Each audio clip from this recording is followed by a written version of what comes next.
বাবা ডাক্তার, নিজেও পড়াশোনা শেষ করে বাইনিং হাউসে মোটা বেতনের চাকরি করতেন। কিন্তু বাবা মা যে ছেলের নাম রেখেছে প্রিন্স, সে কি অন্যের অধীনে চলতে পারে? তাই তো পরিবারের বিরুদ্ধে গিয়ে চাকরি ছেড়ে প্রিন্স খুলনার বয়রাতে দিয়ে বসলেন একটা ফুচকার দোকান।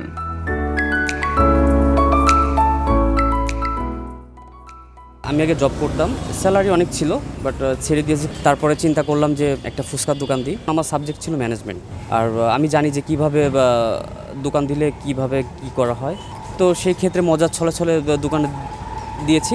ওই ফার্স্টে প্রথম দোকান দিলেই কেনাবেচা কম হবে। গ্রামের শৈশব কাটানো প্রিন্স নিজের দোকানটা সাজিয়েছেন গ্রামীণ বাড়ির ধাঁচে। অন্য ব্যবসায়ীদের মতো প্লেটের বদলে ফুচকা পরিবেশন করছেন নিজের হাতে তৈরি কুলাতে করে। তাই দোকানের নামটি দিয়েছেন কুলা ফুচকা।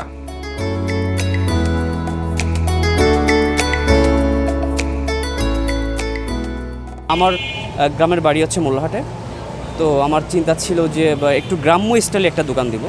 তো মাথায় প্ল্যান আসলো যে একটা কুলার উপর প্লেট রাখলে সবাই তো প্লেটে দেয়, প্লাস্টিকের জিনিসে দেয়। তো আমি চিন্তা করলাম যে আমি একটু ইউনিক টাইপের কিছু করি, তাহলে কুলা সিস্টেমটা করি, ছোটো ছোটো কুলা। এই কুলাটা আমার নিজের বানানো, প্লেটটা খোলা, এই জন্য আমি আমার দোকানটা কুলা ফুচকা রাখছি।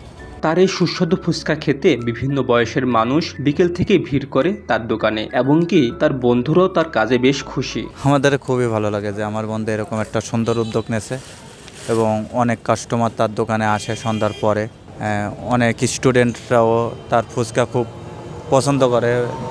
পাশে public school and college, model school and college, বয়রা মহিলা কলেজ সবাই কম বেশি পছন্দ করে। এইখানে অন্য অন্য জায়গা থেকে আইসা লোকজনে খায়, আমাগো এলাকা আমরাও খাই, খুব শান্তি পাই বলে সবাই এই জায়গায় আসে। এই যে মনে করেন চলন্ত গাড়ি, তারে দেওয়ার সাথে সাথে মনে করেন ব্রেক হয়ে জায়গা দাঁড়াইয়া ফুচকা খাবো, এরপরে যাব। এই পরিবেশনাটাই অদ্ভুত আর কি, এরকম আনকমন আমি আর কোনো জায়গা দেখি না, এটাই আনকমন। প্রিন্সের মতো সাহসী উদ্যোগ অন্য তরুণেরা গ্রহণ করলে দেশে বেকারত্বের হার অনেকটাই কমে যাবে। Safayet Hossain Shaon, voice of tiger.